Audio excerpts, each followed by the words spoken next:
and welcome back to the Flow Show. I'm Joanna Turner, Intuitive Business Mentor, and today I'm here with the incredible Jen Schulz. Welcome, Jen.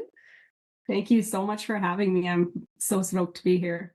Yes, I'm looking forward to this conversation. We're going to be talking, Jen has a podcast called Manifestation and Money. So we're going to be linking both of those things in today. And I'm sure you are going to be as inspired as I was tuning into Jen's content earlier today. So it's beautiful. So I'll read you her bio. It's a quick one. But Jen threw herself a retirement party at the age of 34. How amazing is that? Vowing to do things on her own terms, embracing that we each get to call the shots in our own lives, despite society's conditioning. Jen now supports and encourages people to go all in on a lifestyle that is fulfilling and congruent to them. Beautiful. Oh my goodness. So much, even in just that beautiful short bio. How did you get, like, what was you mentioned societal conditioning, and I am definitely a person that used to be very much a good girl. I followed the rules. I did what I was told. I followed all the steps, to do life the way I thought I should be. And I even became an accountant and did that for a long time. So I feel like you broke free of that conditioning a little bit younger than I did. And I would love to hear your process in that and what led you to where you are today. Yeah, I feel like my story is going to be so parallel to what you were just saying. Like, I am a former people pleaser. I felt like I had to grow up, get a job, go to school. That job should have a pension, and I'm just supposed to ride it out till retirement. So I did that, and I was miserable. It was absolutely crushing my soul to be sitting at a desk, answering a phone, shuffling papers, when my creative, like, I have such a creative spark in me that wanted to be out exploring the world. I wanted to be making jewelry. I wanted to be painting. I wanted to be doing things with my hands. And I wasn't doing that. And I'm like, I was sold this lifestyle from a very young person. Like, honestly, we go to school, we get recess breaks, we get lunch breaks, we go home at the end of the day. That's kind of just training us to grow up and be an employee for somebody else, right? And I bought that story for a very long time. And once I was sitting at that job, collecting my paycheck, money going into my pension, I realized that I couldn't do it. It wasn't the life that was for me. And I realized that I had to shift gears and take matters into my own hand. And that led me down a whole exploratory path of, well, what do I want? If I could choose, and I know I'm not destined to be here sitting at a desk working for somebody else. And I knew if I went and signed up for another job somewhere else, I was probably going to be taking myself down that same path, unless it was a completely different shift in the type of work I was doing. But no, that was just led me on this exploratory path of reading books. And by asking the question of what do I want, suddenly people were just, oh, hey, I think you should read this book. I wasn't asking for them, just people started offering these little pieces of insights and wisdom. And I started reading. The first two books I ever read were The Success Principles by Jack Canfield and Rich Dad, Poor Dad by Robert Kiyosaki. Those two books just had my head spinning so much that I was empowered just with this little seed that had been planted within me of, oh, wait a second, I can create the life that I want to live. Oh my goodness. When that spark goes off in your brain, it's just magical. And I was just reminded there of when I was in my 9 to 5. I remember I got a package delivered to the post office near my house, and it was only open from 9 till 5, Monday to Friday, and having to like beg to get off an hour early, to rush to get the bus home for half an hour to hopefully get to the post office on time before it closed. And I remember thinking, how can this be my life for the next 40, 50 years? Like, that was in, maybe in my early 30s. And I was like, this is crazy. I don't think I can live like this. So I totally get that. But it's scary when you're sitting there getting your regular paycheck and having your pension contributions stack up. What do you think gave you the confidence to go from being a little bit miserable, reading some books? What was your like first next strategic move beyond that? It honestly was I went from that place of sitting at that job, being so bored that I would go home at the end of the day and my tank was empty. Like I didn't even at the end of the day, I was just so tired from the boredom in my life that I didn't feel like going out and doing the things I wanted to do. But once I made that shift and go and had that realization that, oh, I can do things for myself here, it was like I got off my 9 to 5 and I suddenly had the energy to go to another 9 to 5. But this time it was for Jen. This time I was building something alongside that 9 to 5. And I was so excited and inspired to take action and build that life for me that doing all the extra steps felt easy. So essentially, we decided to, after reading Rich Dad Poor Dad and the different options of looking into it, real estate felt like the right option for us. So we were learning about real estate and then slowly investing in real estate alongside holding on to that 9 to 5 initially. So suddenly I was almost leading a double life, the life that society had put on me, and then the life that I was creating for me. And I was able to do them both somehow. When you have that spark ignited in you, suddenly it seems easier to put in the work. And it doesn't necessarily even feel like work at that point. Yes, beautiful. That inspiration. I remember when I realized there was something else and I could create my own life. I didn't sleep for several days. I was like, and it was jet lag. I was so excited because I was like, wait, what? Like, it doesn't have to be like that anymore. So excited. Yeah. So like there's something else starts to come through you and flow through you when there's something greater at play. So what would you say were some of those early mindset shifts that you had to make from that 9 to 5 in that transition? And one of the things that I loved that you mentioned as well, when I was listening to some of your work, was that you really do not encourage people to go and quit their 9 to 5 straight away, and neither do I. There's it's a smart move to hang on to it. Can you talk a little bit about that transition and some of the mindset shifts that you had to make at the beginning? Yeah, I think the biggest mindset shift out of the gate would be taking ownership for your own life. It's so easy when you're working for an employee to blame them. Oh, I'm stuck here from 9 to 5. I can only take my lunch break from this time. We come from a place of just that lack of power. So to switch into the mindset of I am in charge of my life. If I make a mistake, I take ownership for it. If I don't show up for the appointment I said I'm going to, I take ownership for it. So I think there's almost like this scale inside you that starts tipping more in of taking ownership. And as you start doing that, your confidence starts to build. And I think then you start more authentically leaning into, well, inspiration. I found somebody say in the last week, and I just thought it was so great. They said inspiration actually means in spirit. So you are connecting in with more of your soul purpose, and it's almost coming from a place of within you but outside of you at the same time. Like you are almost being pulled in the direction that you are going. And I've always loved the word inspiration, and now I just feel like it has such an even bigger place in my life now, kind of seeing it from that lens, because at times I feel like, sure, I was setting the intention of where I wanted to go, but I was almost being pulled and guided along this new path, and these little breadcrumbs were coming along of offering me, oh, here's a piece of advice that you should try.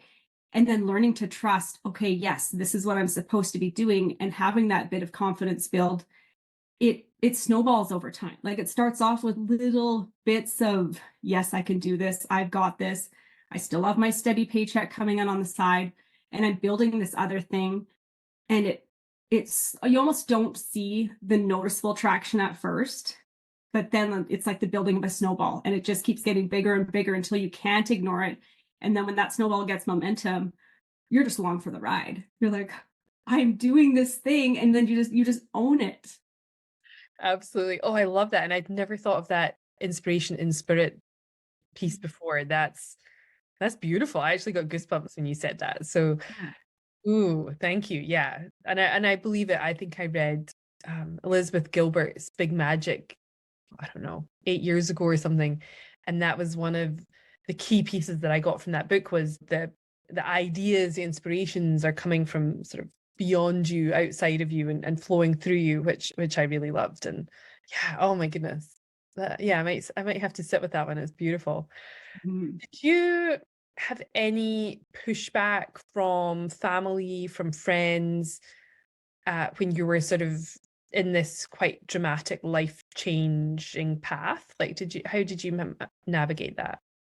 Yeah, I found it was interesting. Well, I threw myself that retirement party at 34. That was one that stands out for me. And I remember my grandpa being there and just kind of shaking his head at me, like, you crazy kid, what are you doing? But I think sometimes in life we have to make those big, bold stands. And it's not to say I wasn't ever going to go make money for myself from that point. I was just throwing my retirement party from ever going and working for somebody else ever again. So I made that stand. And it was really cute. Like family members were giving me gifts and cards, and I felt really loved and supported. But I would say if I peel it back a little bit prior to that, even my colleagues, when I told them I was building something up and was going all in on the things I wanted to do, their responses were almost like numb. They'd be like, "Oh no, you should be binge watching this specific Netflix episode." Mm. And I'm like, "I don't have time for that." And they're like, "Oh, you have to." Like this, it's like I'm like I just felt there being like this separation of the lifestyle and the conversations I used to have. And then I had to give or take. So the ones that were really supportive, those bonds strengthened.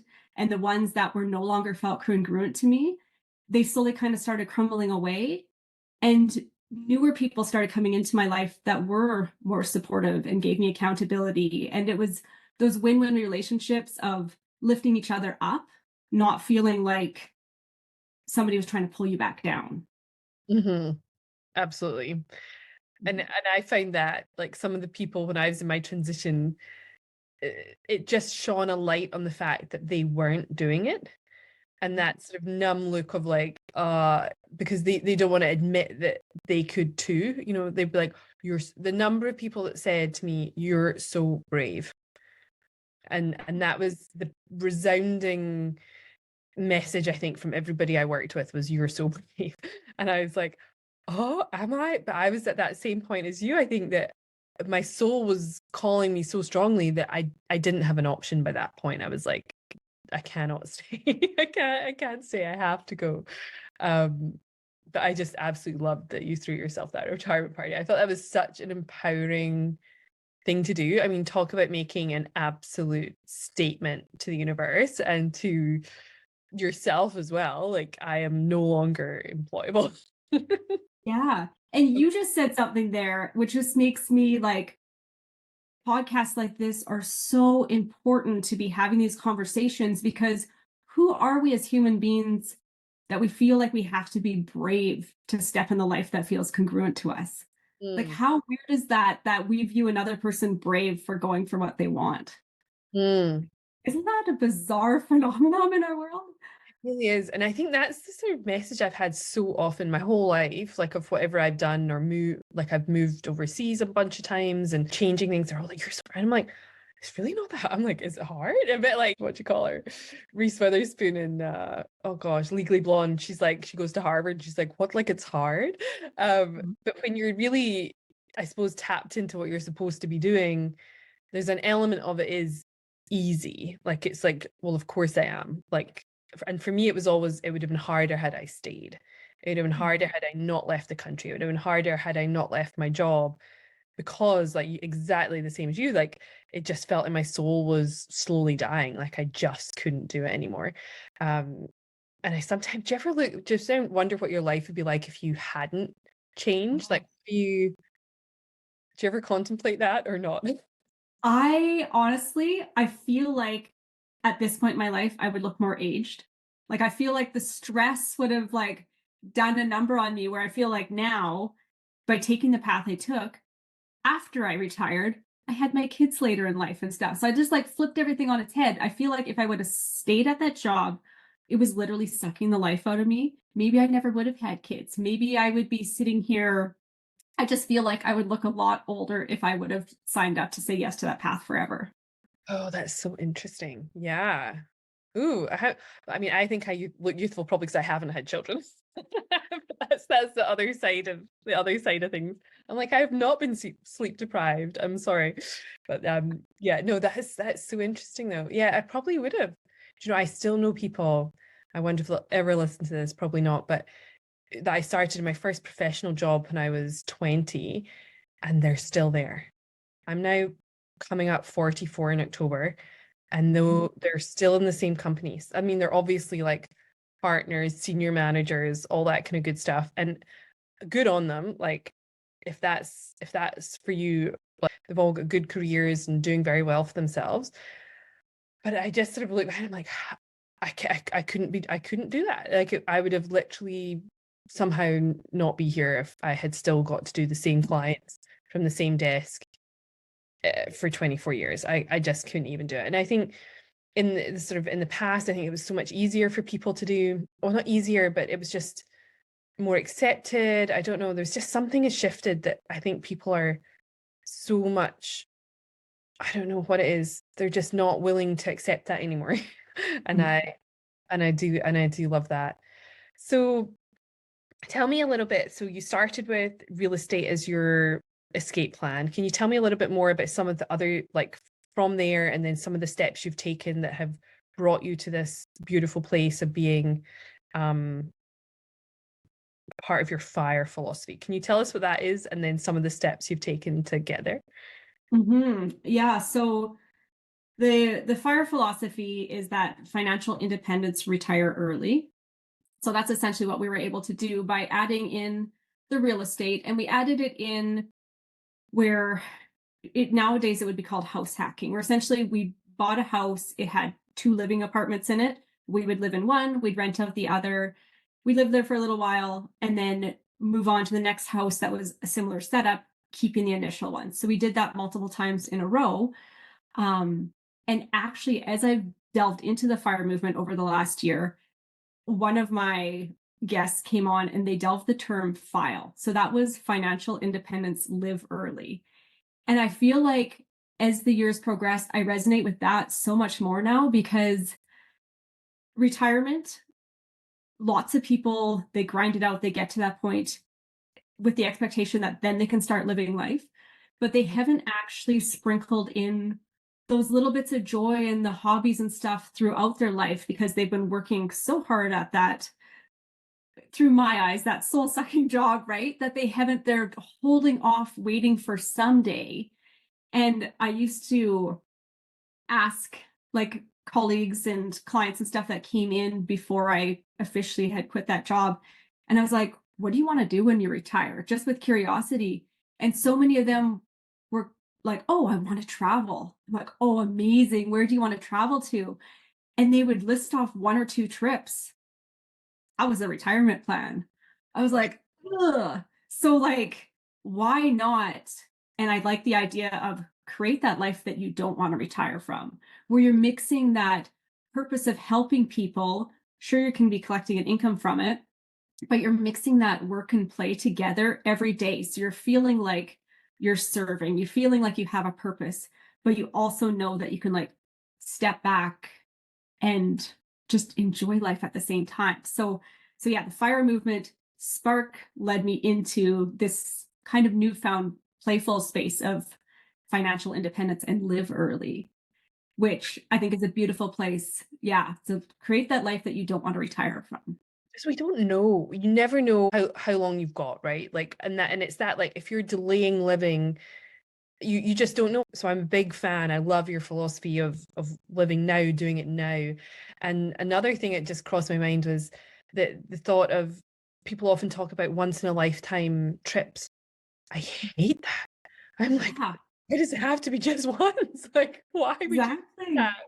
And so I have this real aversion to once in a lifetime trips, because I'm like, but why? So yeah, absolutely. We should be living and enjoying life now and as much as possible, because you just don't know what is around the corner. And so yeah, I love that. And I was listening to you this morning, so obviously I do my research before I come on, and I was thinking about retirement. You got me thinking about that concept, and I was like obviously financial independence, all about that, all the things that, do I really want to retire in a sense, like it's something to think about. I want to be just continuing doing the things I love, whether it's writing books or speaking or my art or helping people. All of that doesn't really feel like work, and once you've got your system set up or whatever, like it just takes over. And I thought, I want to continue be doing those things, but and at the moment I already am doing it on my own terms, when I feel like it, when I'm inspired, and I don't feel like that's going to stop. Yeah, so I had to give retirement a little bit of thought today. Yeah. Yeah. But if you come at it from that space of, create that life that I don't want to retire from. So you're just living that life every day. For me, that looks like I love helping people now go out and create their life that they want to live. But my main goal is I love to be able to do that steps from a beach anywhere in the world. As long as I can have my laptop, access to Zoom where I can talk to my clients, that's my dream life. I'm helping people, but I'm steps to a beach. That's my criteria. So you have to create what that is for you, right?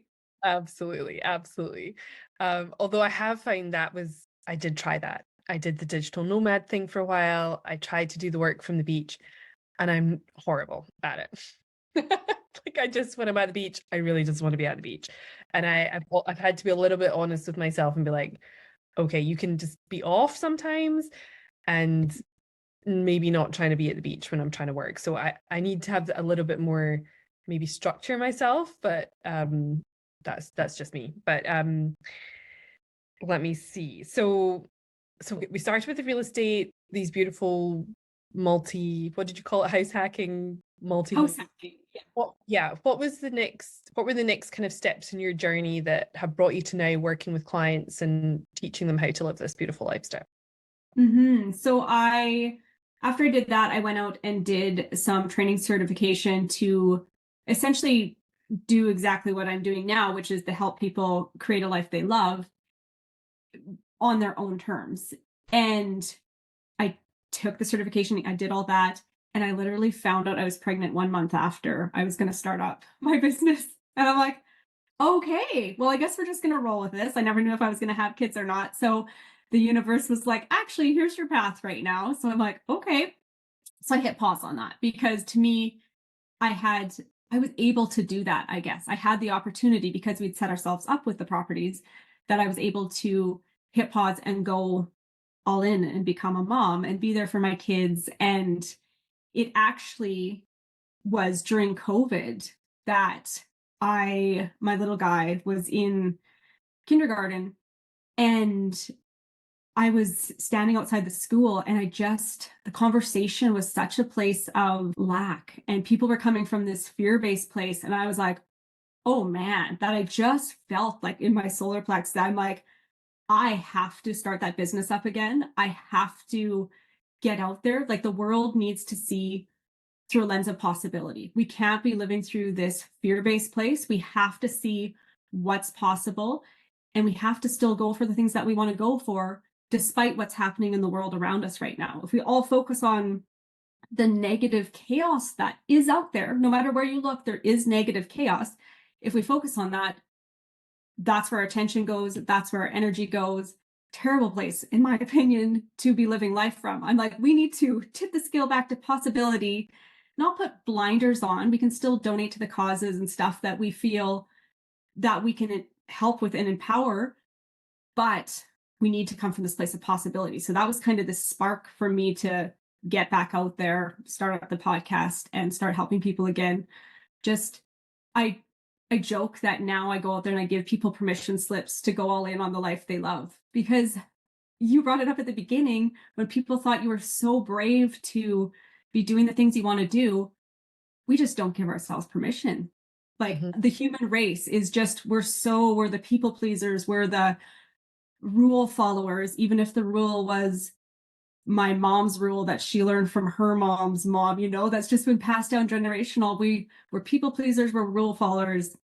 And at some point we just have to decide that, hey, I can take some direction here in my life and I get to call some of the shots. Absolutely, absolutely. Uh, I love that so much. And I was guilty as much as anyone of getting sucked in a little bit in that 2020, and I went down some rabbit holes, and I was, oh my goodness, the world's, there's a lot of negativity going on.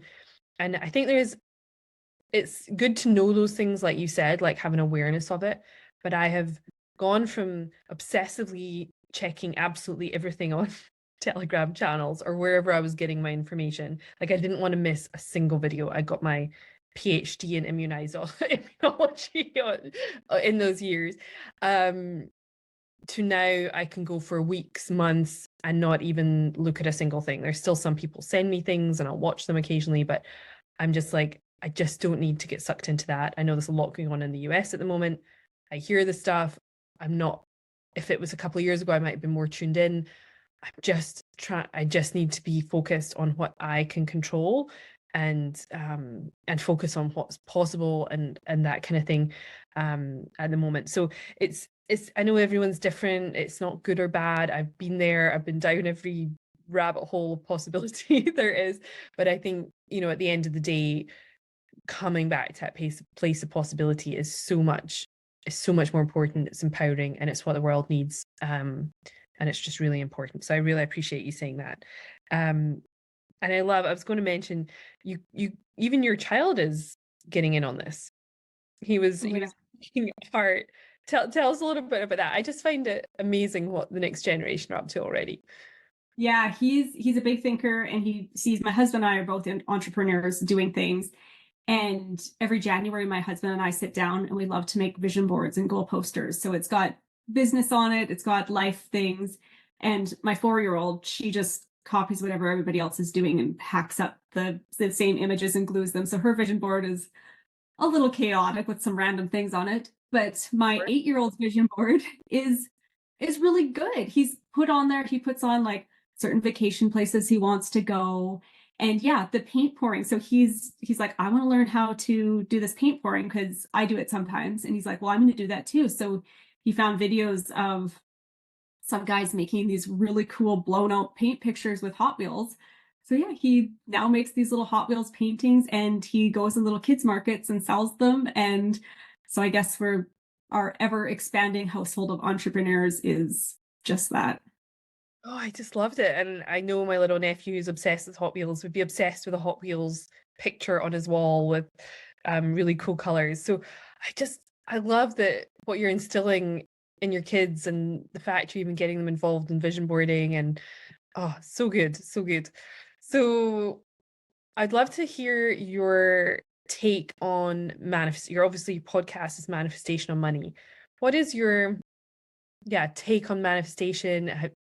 What are some of the things that you focus on or that you bring into your yearly or even daily practice to bring these amazing things into your world?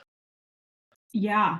For me, manifestation kind of came around where my eyes were opened up to it around that time where people were giving me the books back when I was at that place of, I can't do this 9 to 5. What else is there?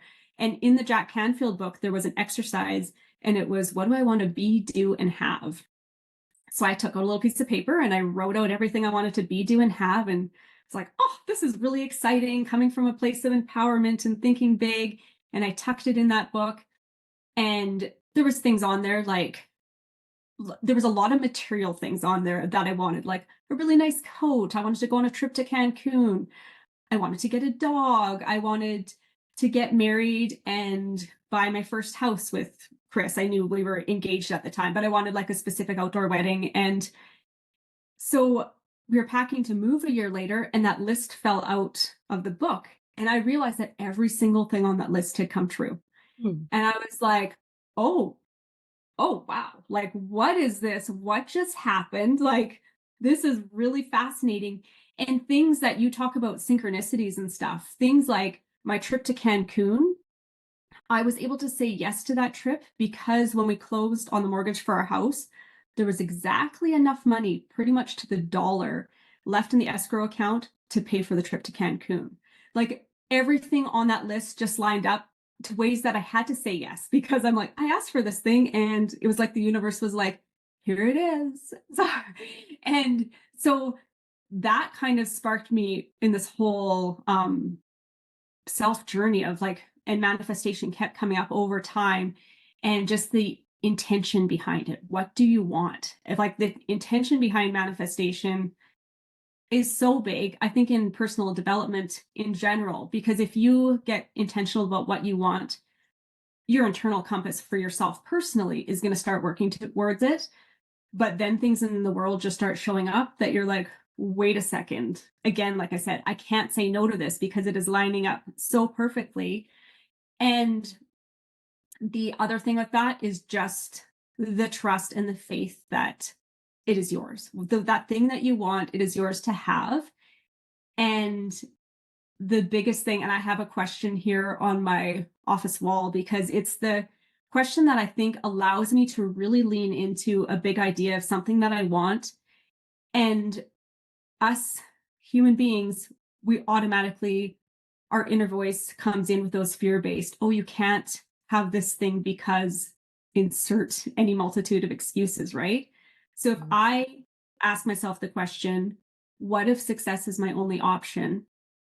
I backed onto whatever I wanted, I can really come from that place of possibility. What if success is my only option to buy my dream home? What would that dream home look like?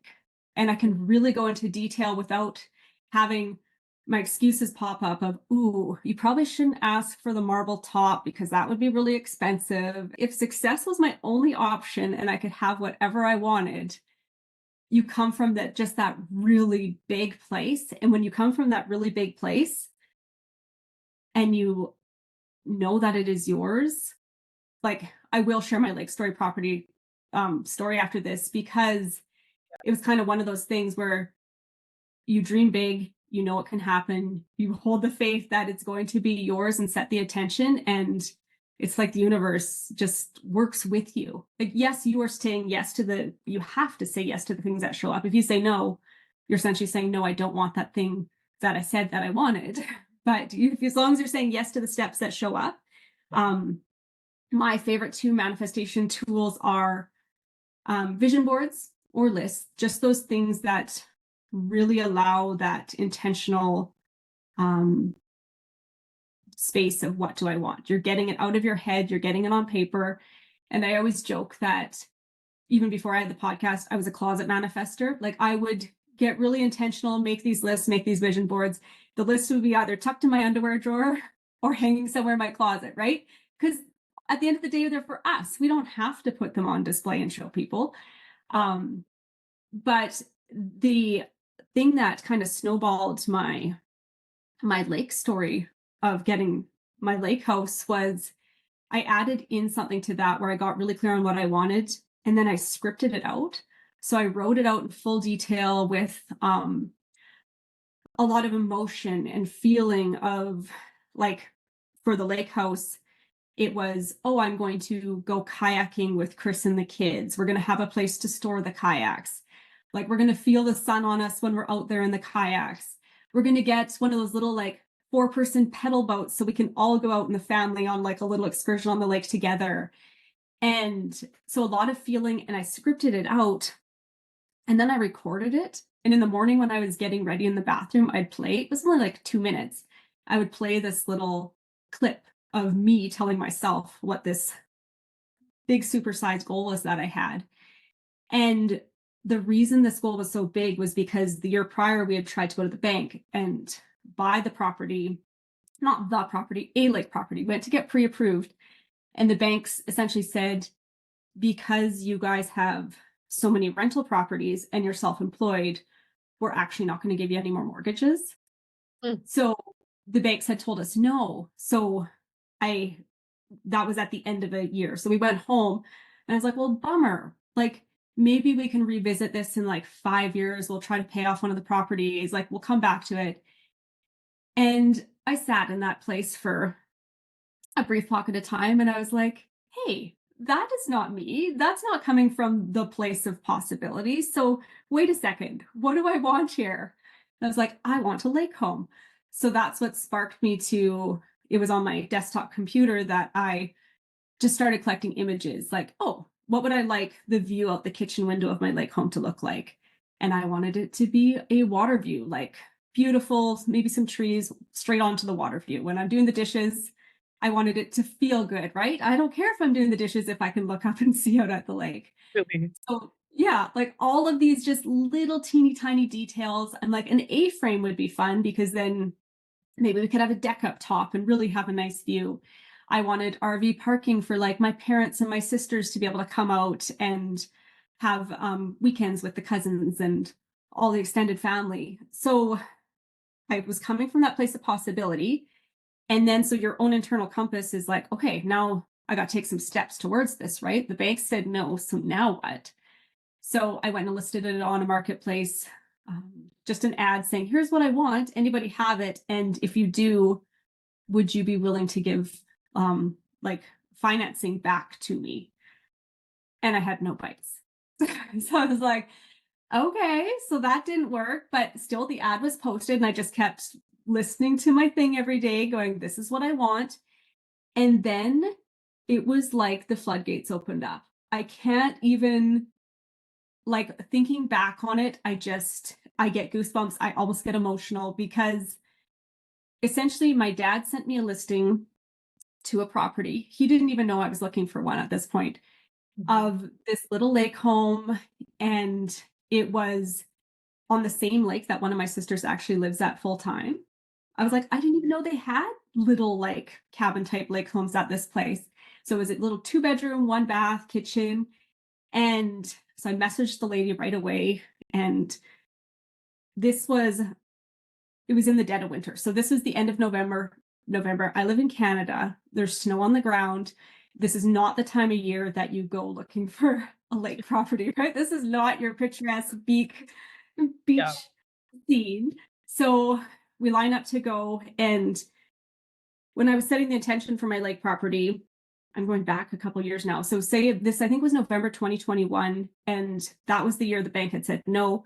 So I said, my intention is that we're going to own a lake property in 2022. That's my intention.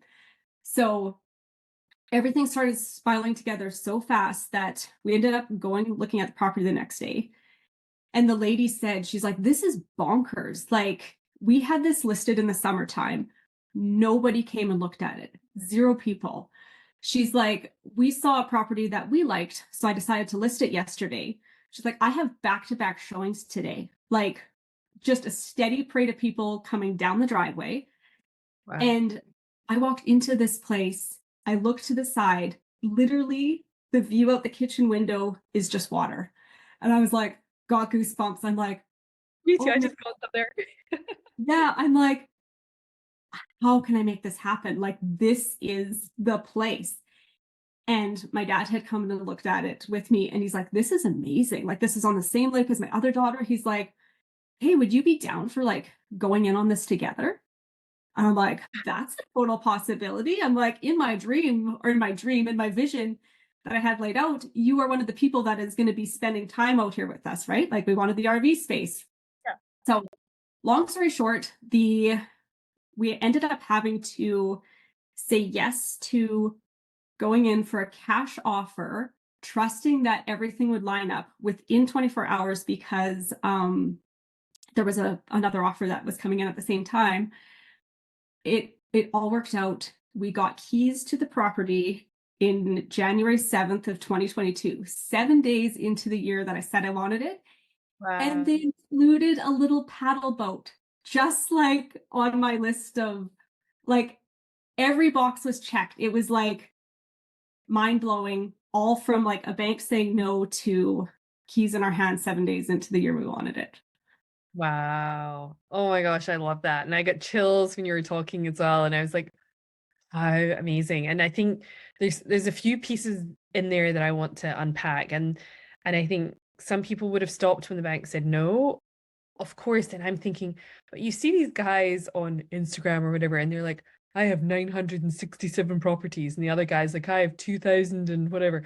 And I'm like, wow. And I'm thinking, like, it's interesting that the bank took that stance. But when you hear it from somebody official, I think that's a big part of what I've been learning. When it's that white coat syndrome or somebody in the bank, if they say no, a lot of people would have taken that um as truth, as gospel, as what was happening. Or if you go to the doctor and they say, hey, this is your diagnosis, most people would trust that. I personally probably wouldn't, but I think so. I love that even with that, you still were determined and decided. And so I hope for people that is a takeaway, to not take no for an answer, to still decide if it is in your heart, if it feels right, if it's what you want, then you can stick with it, and it's still possible. Like it's absolutely still possible. I love that. And you just don't know how it's all going to unfold. Like that's the beautiful thing. It took a slightly different path, but you got what you wanted. Exactly. Yeah, you hold on to that end goal, exactly, and you have to kind of release the path to get there. And Mhm. I feel like the path unfolds, and either you can say yes or no to the things as they show up for you. But if you're holding that big vision of what you want and just say, yes, it is mine, the path will unfold. And trust, just not an easy thing, is it? It's not the easiest. I would love to actually know how you've built that trust. I know you've talked about that snowball effect of like the little pieces, but have you always had a faith in something greater, bigger, or is that something that feels like it's developed? Developed 100%. Like, I just feel like every time something happens, especially those goosebumps moments where you're like, I can't explain how this happened. Like, side note here, I call myself my superpower finding four-leaf clovers, because I find them everywhere. We'll be golfing or something, I'll look down, a four-leaf clover will pop up between my toes. I'll be gardening, look over, and now my kids want them. So now I have to find 3 at a time. If I find one for myself, then I have to find one for each of my kids, and I do. Like, there's no way. Like, people are like, oh, I can never find a four-leaf clover. I'm like, yes, you can. You just have to believe you can, and they start showing up, right? So the more you start believing, and I think that there is something bigger, the more the universe seems to respond and give you examples and evidence that there is something bigger. And it is a constant unfolding. I feel like every day, more things in my life, just like your context starts expanding, and you're like, oh, okay, there's something bigger than me. There's something bigger than all of us. And I think we can all feel it when we like check in. I think we can all really feel it when we get quiet.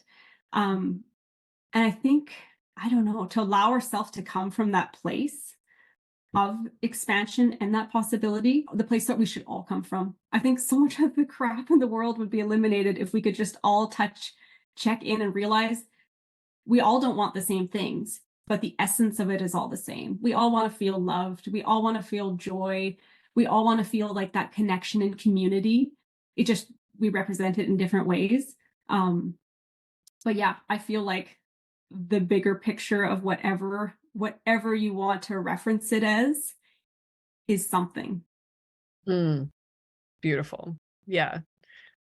Yeah, it just unfolds. I don't know how. Yeah, I suppose you do need a bit of. We're just human. We need some evidence, right? And I feel like yours has just been stacking up, as you go along, and you keep getting more, which I just love, and I love that take on things. I do have a question though. Because I'm sure, as much as everything unfolds beautifully, when things do kind of go wrong or not your way, you had that meeting with the bank, or I'm sure you have other things that don't feel like they work out. How do you navigate that within yourself? Like, what do you say to yourself? Like, what's that kind of dialogue look like? Because it does happen. Like, it still happens. I had back to school with the kids around here the last couple of weeks, and all of a sudden my life felt chaotic again. I'm like, ooh, this is the space I resonate from. And when the bank did say no to me, I I turtled. I felt like I like tucked in and go, okay, bank, I'll listen to you. You must call the shots, right? But it's the like, I guess the thing that comes up for me is not yet. Like, I have the big vision of what I want, Mm, and sure, I got to know. So that just means not yet. Like, it's going to come out. It's going to come even better than I expected or in ways that I didn't expect.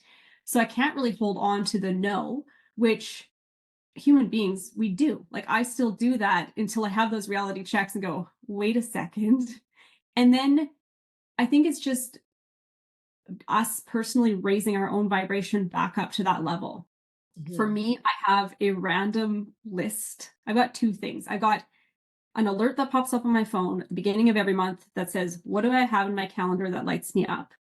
Because just I need to sprinkle in those little bits of me. Like it's so easy. I'm a mom, I'm a spouse, I'm an entrepreneur.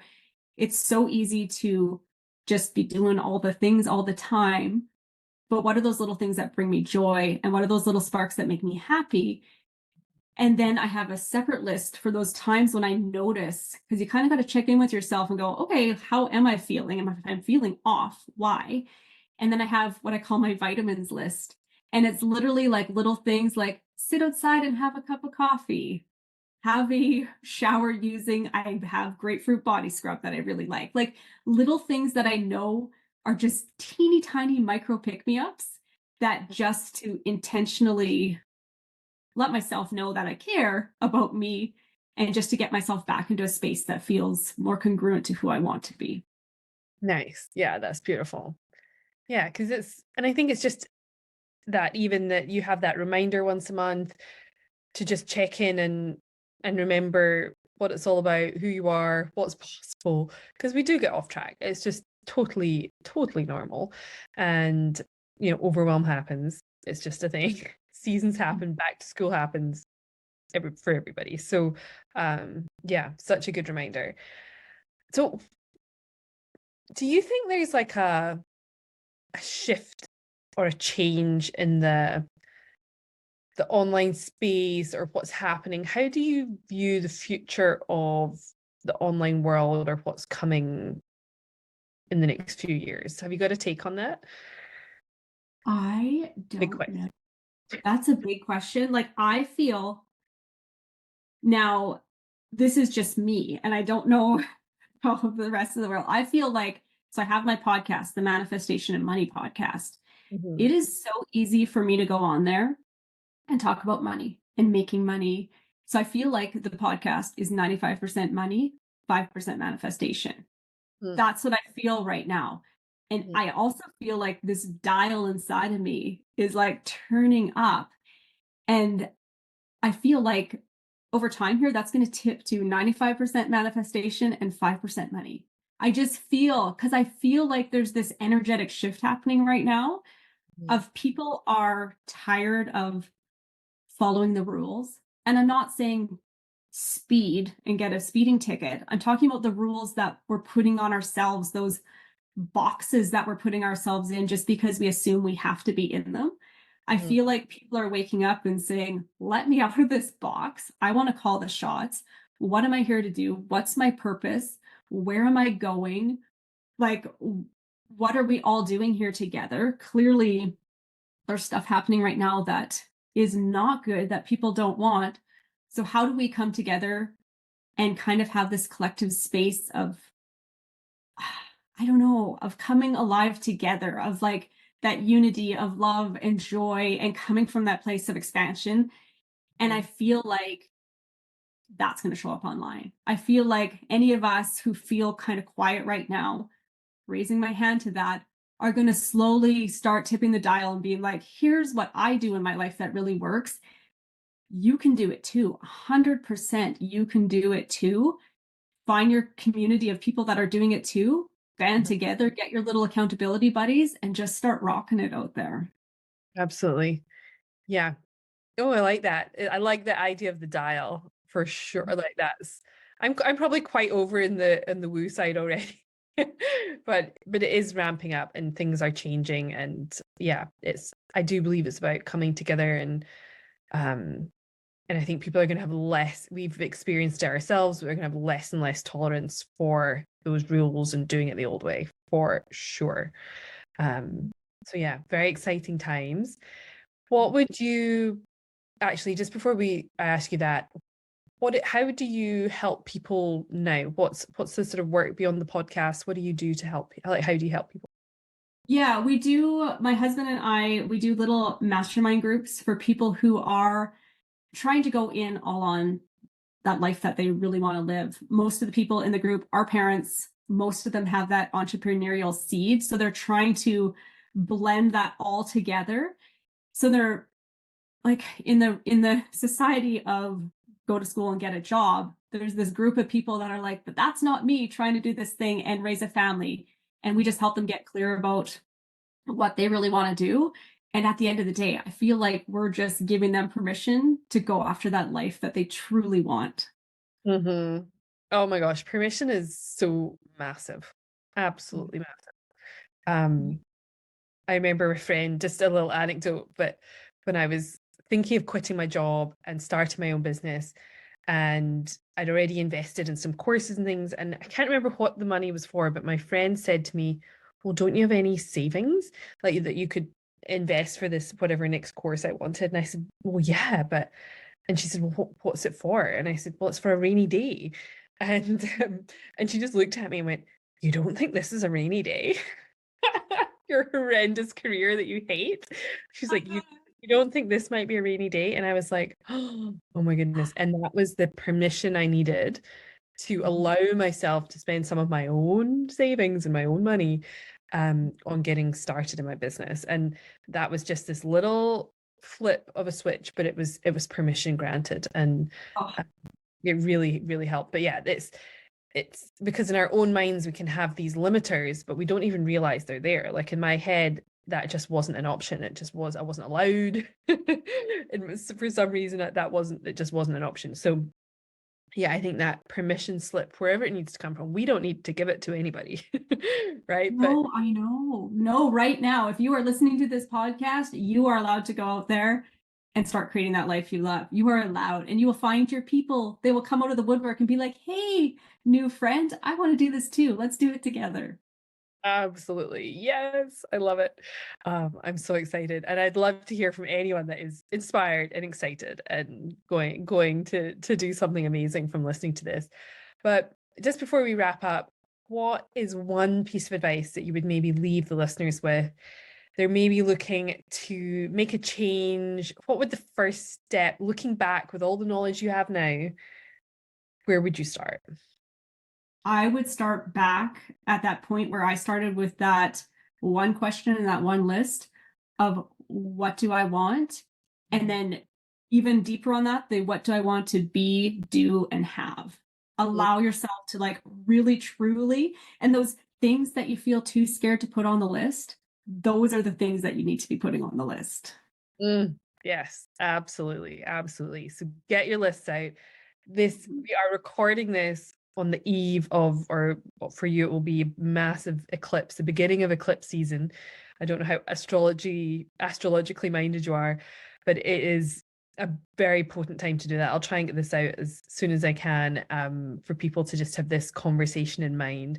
But absolutely, it's, we're in a letting go phase, a completion time, but also really deciding what is next. Who am I letting go of? What am I no longer allowing in my life? What am I taking a stand for?